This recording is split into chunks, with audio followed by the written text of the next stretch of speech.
of Cuyahoga Heights Schools to a special Board of Education meeting today is Wednesday, October 28, 2015. Time is 6 p.m. in the Vanderbilt Media Center. Will the treasurer please call the roll? Mr. Ellis? Here. Mr. Lawrence? Here. Mr. Oden? Here. Mr. Souchaki? Here. And Dr. Thacker? Here.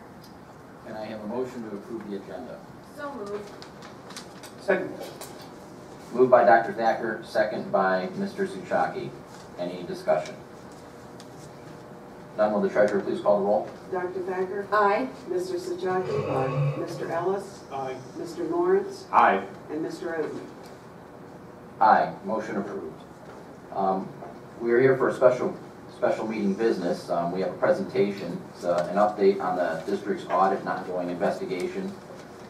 We have two guests here who are here to speak a little bit about that. Mr. Stephen Nelder, CPA, CFE, Fraud Solutions Limited Liability Corporation, and Mr. Louis Merletti, private investigator. Before these gentlemen talk, I'm going to turn this over to our legal liaison and chair of the Audit and Finance Committee for a word. Dr. Thacker. Thank you, President Oden. I suggested that we have a special board meeting for a few reasons. One, I thought it would be good to update the Board of Education on the status of the Audit Committee and the Finance Committee, which I chair. I also note that we have two new board members, Mr. Jim Ellis and Mr. James Lawrence, and they are new to the board. They have not met some of the folks working on behalf of Cuyahoga Heights Local School District, which, as we know, is a top-notch school district. We wanted to hear an updating presentation and give the board members an opportunity to ask any questions that the Board of Education may have. This is anticipated to be really pretty brief, and just the Board of Education will be asking questions. Unfortunately, we know that schools are easy targets for white-collar crime, and it's our elected oath of office and our fiduciary responsibility to protect our district financially and provide the funds for our students and our mission. You know, we've seen a lot of things in the news. Barbara Bird Bennett, who was recently, in Cleveland and now in Chicago, was just indicted on $23 million. And unfortunately, our lovely, small, tiny school district had the second highest amount of money embezzled in a public entity in the history of the state of Ohio. So we don't want to really go over that entire history. It's in the newspapers. It's in the special criminal audit that was released in October of 2012. What I can say, as a legal liaison and as the board member who pushed to get a new law firm on board, it's through the specific actions of this Board of Education that we pursued civil lawsuits. And we are pleased with our current recoveries. However, it's an ongoing process. Recoveries have been much higher than the costs and the fees. We have a terrific legal law firm, Haber, Pope, and Cabot, and they do work on a contingency fee, as the Board of Education is aware, 40%. And their fees, while some may say are high, they're still much less than what we have recovered. So we have netted much more money back for our district than ever expected. And even though we've begun this, and we're certainly not satisfied, and we're planning to go after more recoveries, and we have more suits ongoing, Andy Cabot wanted to have me communicate to the Board of Education that he was not able to make it tonight because he's out of town on business, but I went over the status with what we're doing in terms of other lawsuits and other recoveries ongoing. During Andy Cabot's legal investigation related to the civil cases filed and either won or settled on behalf of Cuyahoga Heights Local School District, it became clear that Palazzo and others had free rein to order, purchase, receive goods and services without checks and balances or internal controls. And this did extend beyond the IT department. So it's not correct to state that everything has already been looked at and done. There have been, some concerns about cost of audits and internal controls and fiscal accountability. I would just say it begs the question, why? So, as the Board of Education is aware of, on the heels of several of our audits, including some of our own internal audits that the Audit Committee recommended, which includes community members, Mr. Tom Oden, who's here, and Clerk Treasurer Tim Clymer, a graduate of the school who wanted to be here but could not be here tonight as part of the Audit Committee. We wanted to be forward-thinking in terms of doing the internal control audit. We've also had very active board committees, which include several, but primarily tonight we're talking about audit and finance. We've had public audits by the state, but we've also had third-party audits, including one which we will hear about briefly tonight.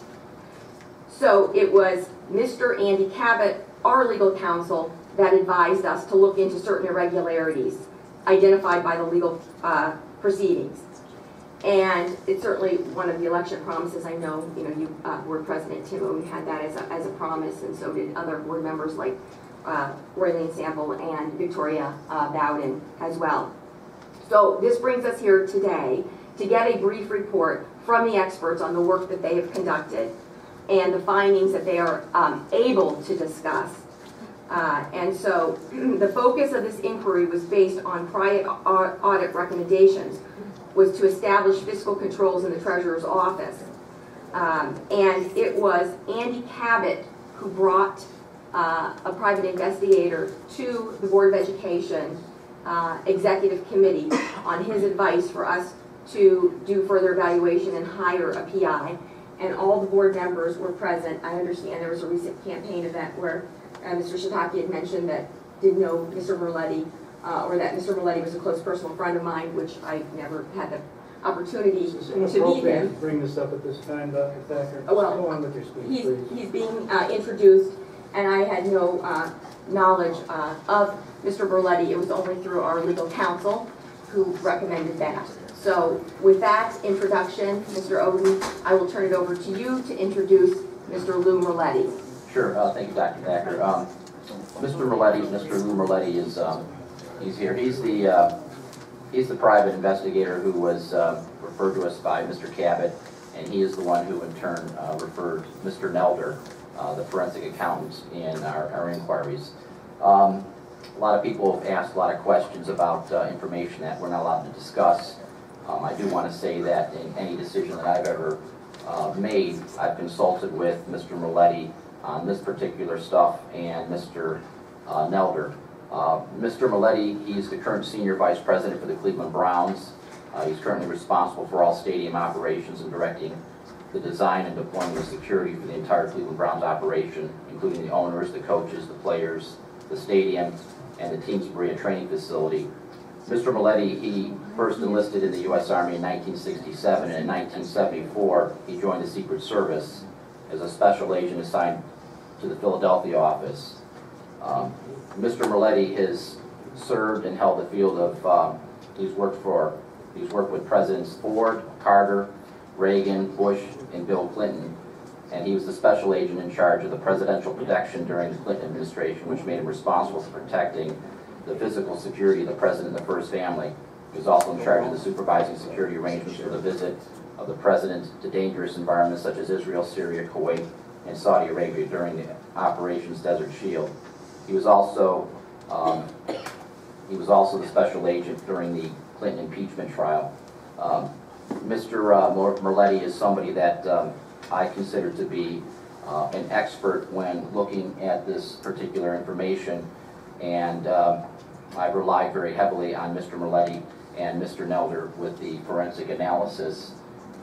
Mr. Merletti has worked for us pro bono, which is very generous of him, and without any further ado, I'm going to ask Mr. Merletti if he would come up and say a few words. Thank you, Mr. Merletti. Thank you.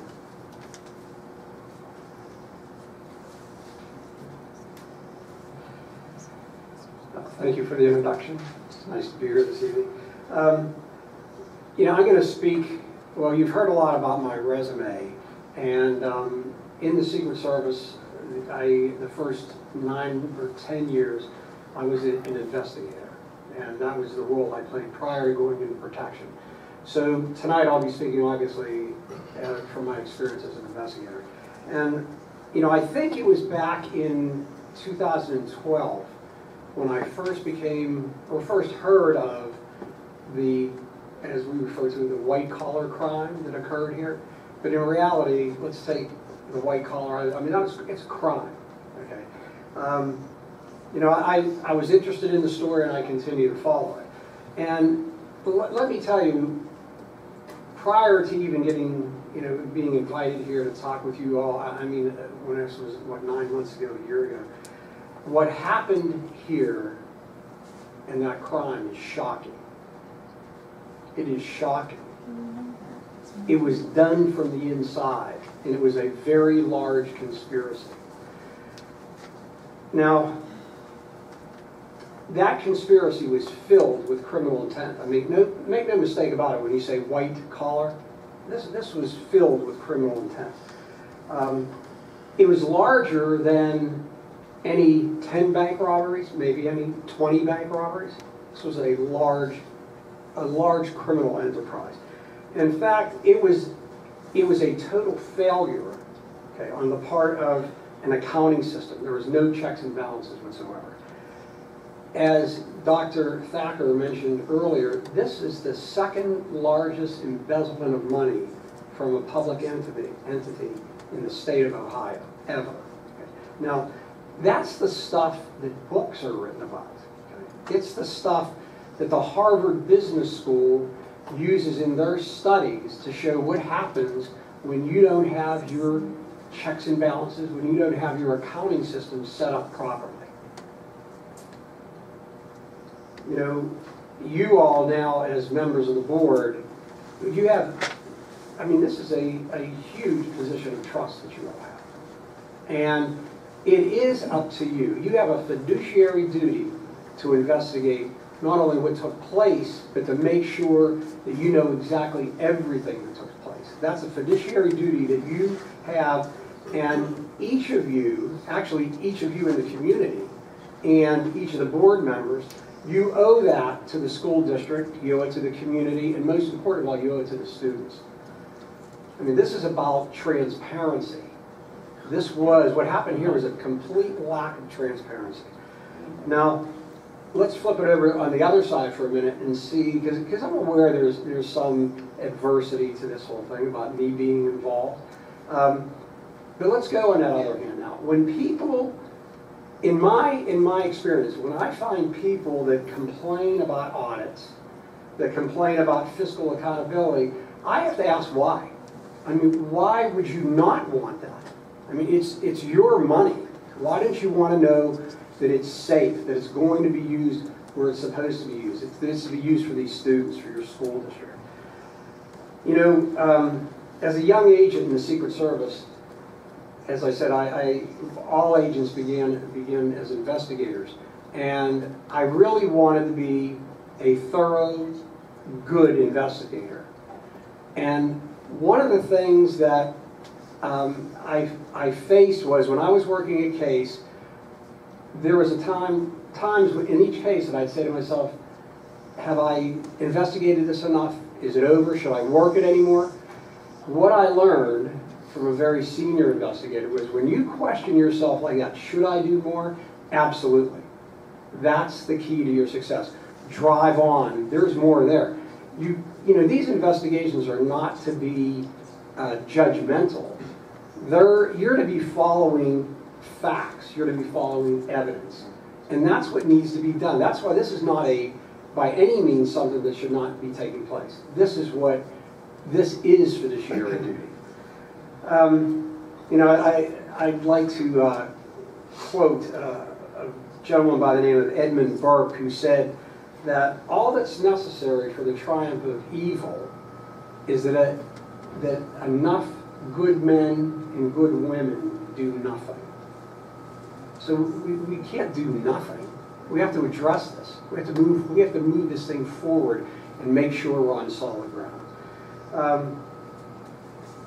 The students are our future. I mean, they're all of our future of our country, our future of our communities. Students in this school district know what happened here. Now, they're looking at what you all are going to do. That means something to them. This is an opportunity for you all to do the right thing in a situation where the wrong thing was done, a grossly wrong thing. So this is about doing what's right. It's about character building for the students. It's about doing the right thing under difficult conditions. You know, I'll close with this, but duty is never easy. It's never easy. Thank you. Do you have any questions? I actually do. I mentioned that you were working for us pro bono. I think a lot of people would want to know why would you take this on and do this for us as a courtesy? As I said, I think I first heard about this in 2012, and I did follow it in the newspapers, and I was honestly shocked by it. I have children. I have 2 boys, and I know that when I saw what the implications of this could be to a school district, to students, to our future, I firmly, I don't believe, I know, as we all know, our future is in our youth. It's in these students.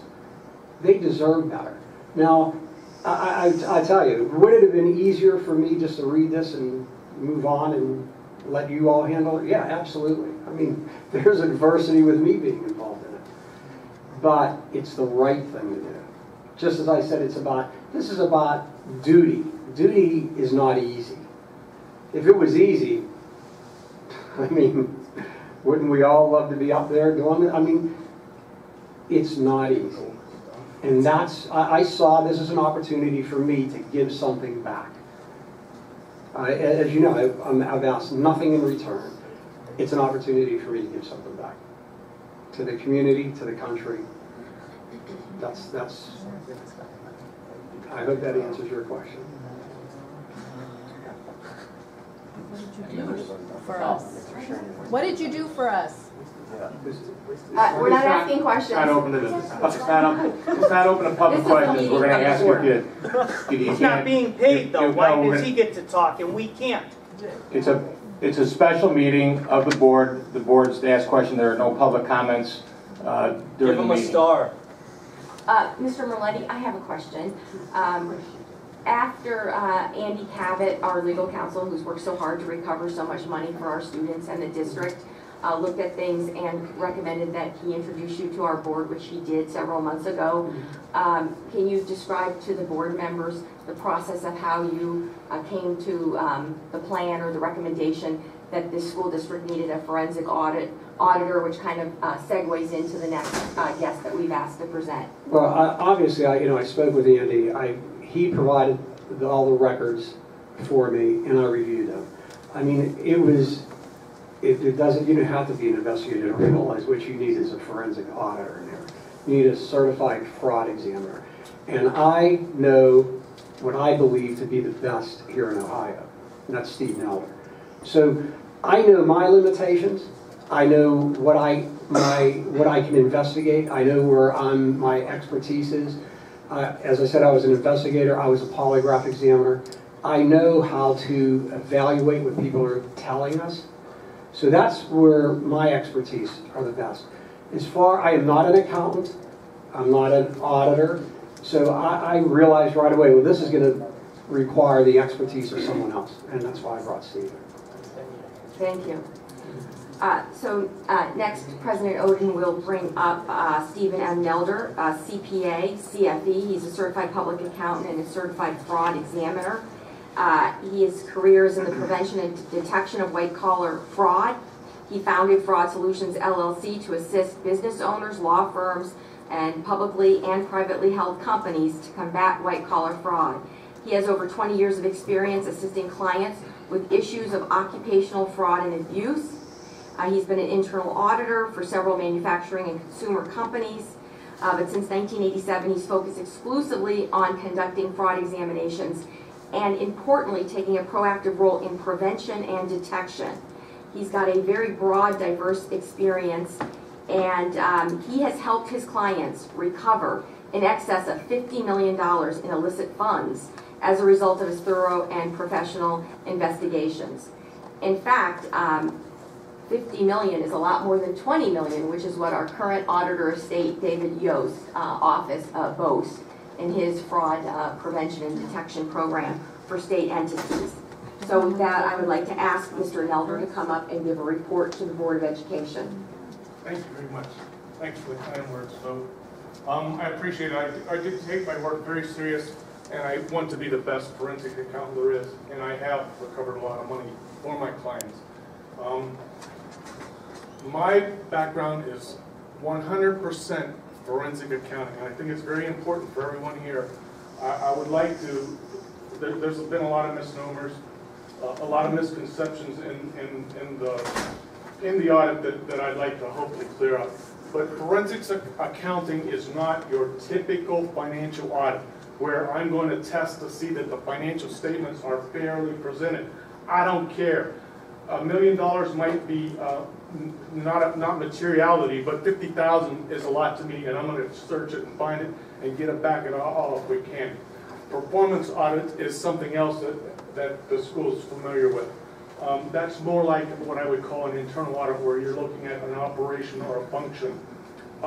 You also had a special projects audit done by Yost in the State Auditor's Office. I know many of those folks there. We do very similar things.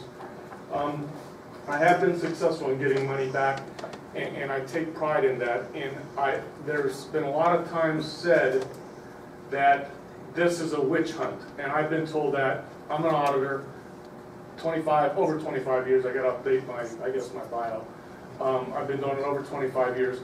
I got a lot of scar tissue because I have been accused of being on a witch hunt. I want to let you know that I do not do witch hunts. This was not a witch hunt.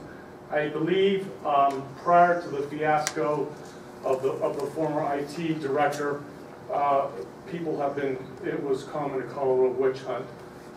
So I just want everyone to know that I don't do witch hunts.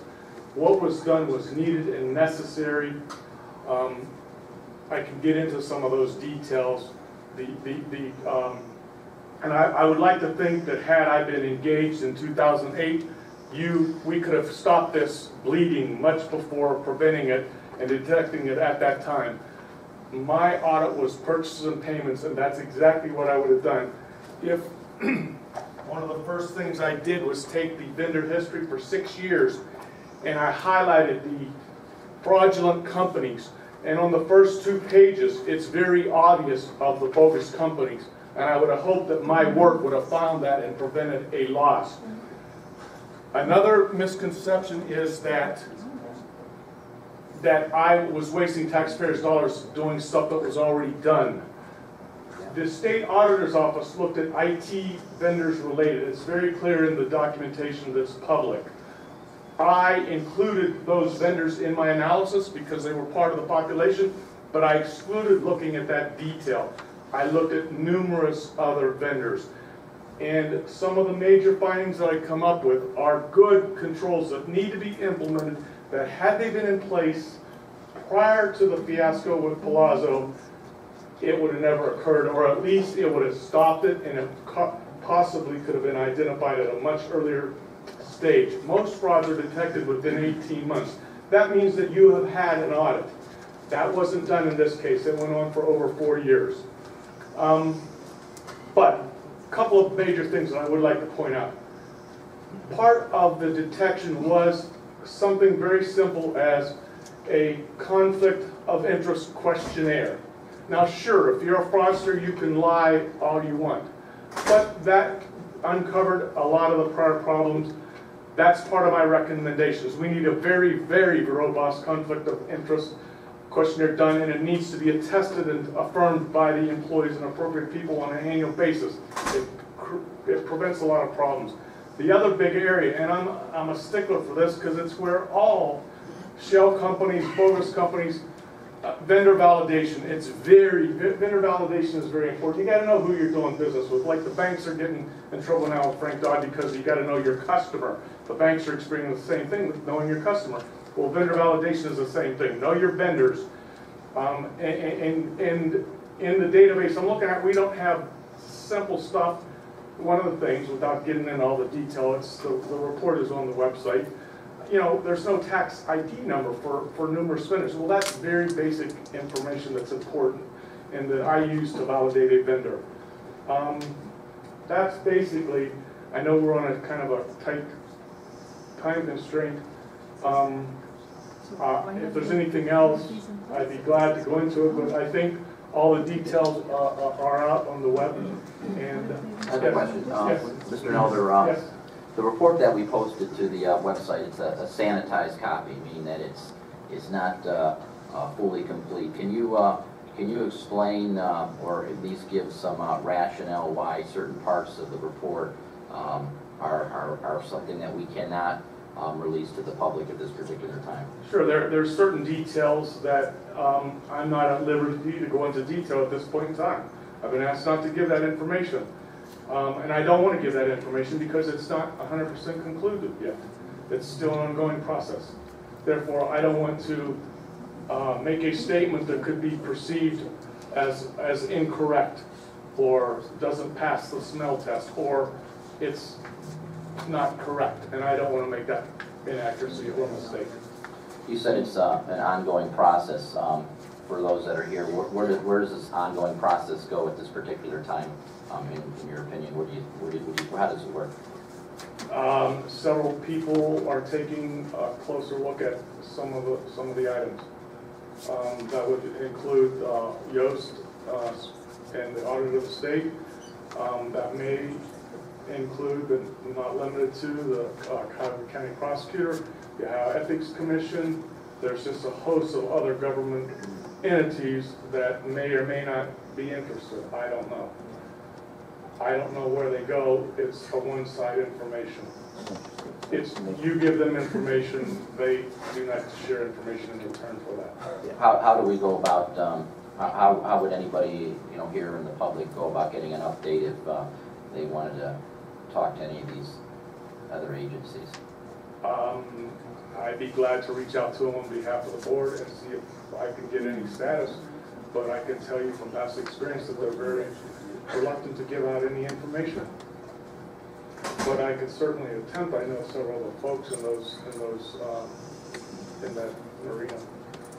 Mr. Nelder, did you talk with the Auditor of State to see what their scope of work was? I know it's published, of course, but did you have any further discussions with Donald Waldron or others? I tried Kevin, because I know Kevin, I worked with Kevin, who was the chief auditor on this audit 10 or 15 years ago in healthcare. He did a presentation for our local chapter of Association of Certified Fraud Examiners on healthcare fraud, and so I knew him personally, and I reached out to him, but he had just left the state auditor's office. It's not there anymore, so I reached out with the next in line with Donald Waldron and specifically asked what the scope of work that they did, so I did not duplicate anything that I couldn't, that I didn't have to. Certain things I obviously had to know the background.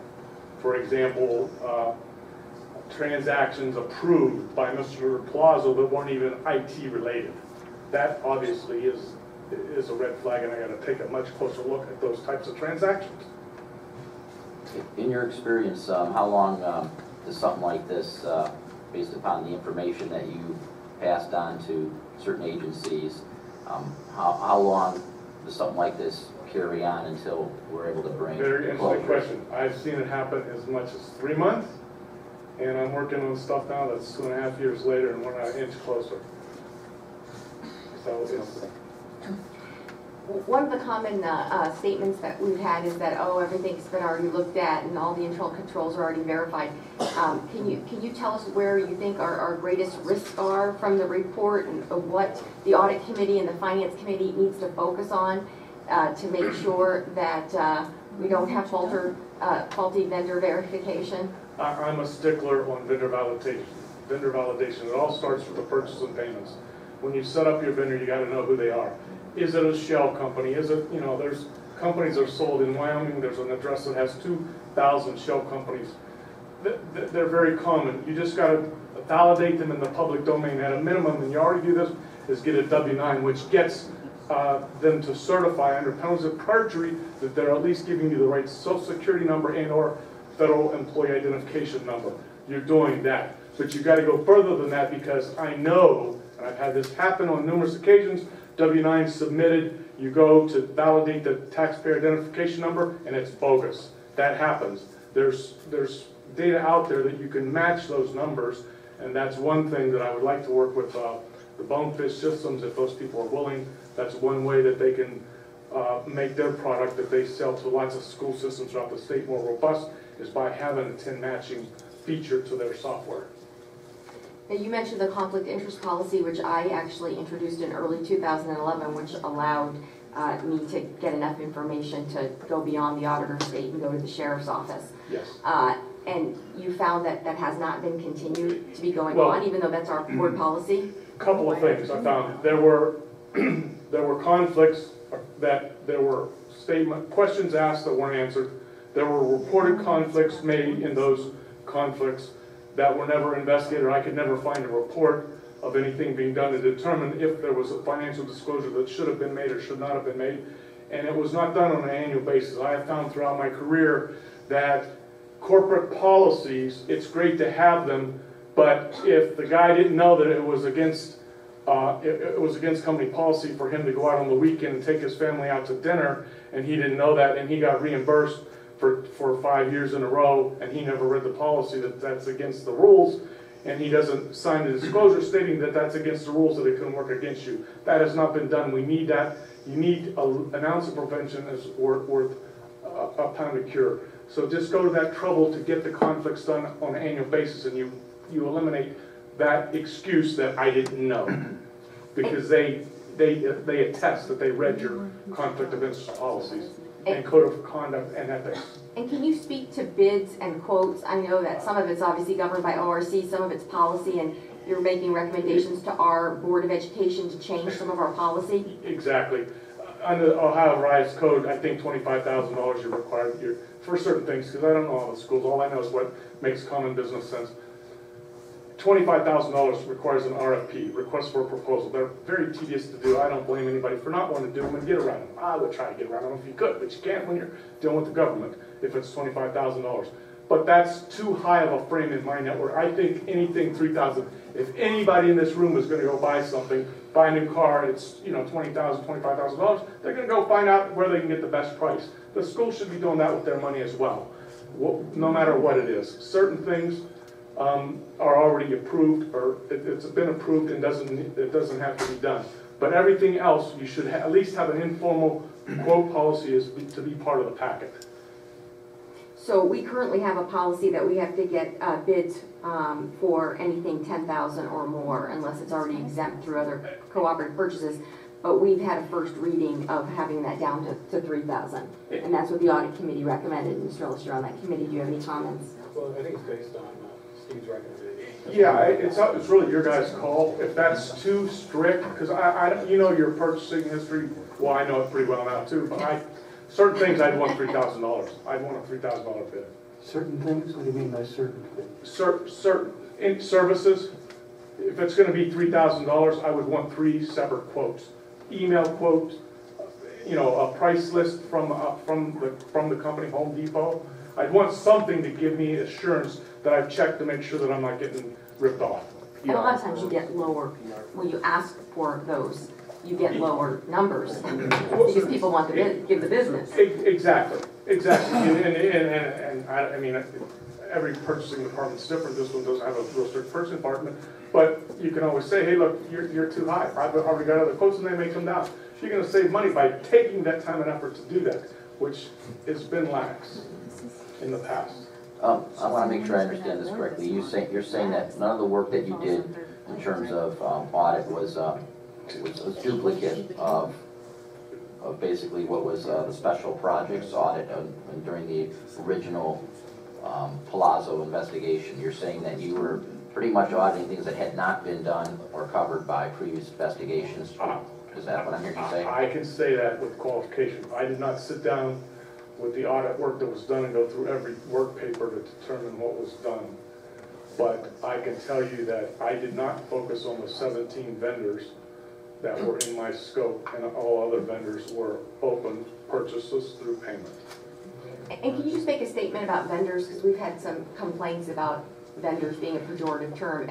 Everyone is a vendor who gets any kind of a check back, even if it's a reimbursement for like parking costs to go to court to represent Cuyahoga Heights. Exactly, but I would think the best way to do it is to classify vendors. Like you have a lot of vendors that maybe it's simply for mileage or reimbursement of expenses on behalf of the school for a teacher, or maybe it's supplementals. There's a lot of supplementals in the school. Maybe you have different ways to give them a beginning prefix that you can, in your system, identify that. I didn't see a pattern of that. Maybe you have that, I just don't know of it. But that's the way that I would identify those. For example, let's say that you wanted to just deal with vendors and not supplementals. You can sort them that way and filter your data accordingly. That would be best practices down the road, So if possible. the financial committee can work on probably some of that, I think would be helpful. Because you have a lot of little payments. Yeah, Tons of and I didn't go look at every $90. I'm not going to look at $90. I'm using my years of experience based upon judgmental sample, you know, even dollar amounts, PO boxes, initials, just tons and tons of things that I've learned throughout my career to identify bogus companies or improper companies with highly questionable or suspect practices, overbilling, what you have. I've taken that, and those are the ones that I used in my for me to look at, and obviously dollars. The more dollars, the higher you go in the ranking. Thank you. Any other questions from the board? Yeah, I do. I have a couple questions, and this is for either Mr. Nelder or Mr. Merletti. We have about, I don't know, 50 or 60 people here, which is nice to see. And the question I have is, a lot of our constituents or taxpayers, they are very frustrated by the fact that something like this takes a long time to get at. The board is making some decisions with information that we're not allowed to share to the public, and there's a lot of scrutiny about whether or not what we're doing is really important. Is it valid? Is it going overzealous? I guess, what would you say, because it's very difficult dealing with the general public when we have information we're not allowed to discuss, yet we've got people that are concerned about an awful lot of things. What would you recommend that the five of us as board members say to some of our constituents who have a lot of questions that we can't answer, and they're seeing a lot of things that they're not necessarily understanding or agreeing with? So that's kind of for both of you. You can take it first, Dad. It's certainly a difficult situation, but it's the real world. That's the reality. I mean, no one's withholding information. No one's dragging their feet. Things take time. I mean, there's other agencies involved. It just takes time. And I think everyone has to be patient. The bottom line is, had this been done 10 years ago, this wouldn't be an issue. It has to be done now. And I'm sorry it does take time. Beyond that, I really don't have a... It's because he only has one side of the story. He's not hearing it from the public. He doesn't understand this side. All right. Okay. Anything else? Any other questions? Gentlemen, do you? I do have one. We've spent a lot of time talking, Mr. Nelder, and I've asked you this question in a different forum, Sure. and you know it's coming, because I already warned you, so here it comes. Have you, I know you've turned things over, you found red flags, have you found any specific criminal, evidence of criminal behavior? Let me answer that very clearly by saying that I'm not a judge and jury. I do not make that determination. I present the facts in the best format I can. Thank you. Would you like to wrap up, Vice President Lawrence? Sure. To close, we will all continue to diligently work on behalf of the students and the citizens of this community. Thank you both for presenting to the board and providing your expertise in this area. Thank you all for attending. Okay, if the time is 6:39, do we have a motion to adjourn? So moved. Moved by Dr. Thacker, second by Mr. Lawrence. All in favor? Aye. Meeting adjourned.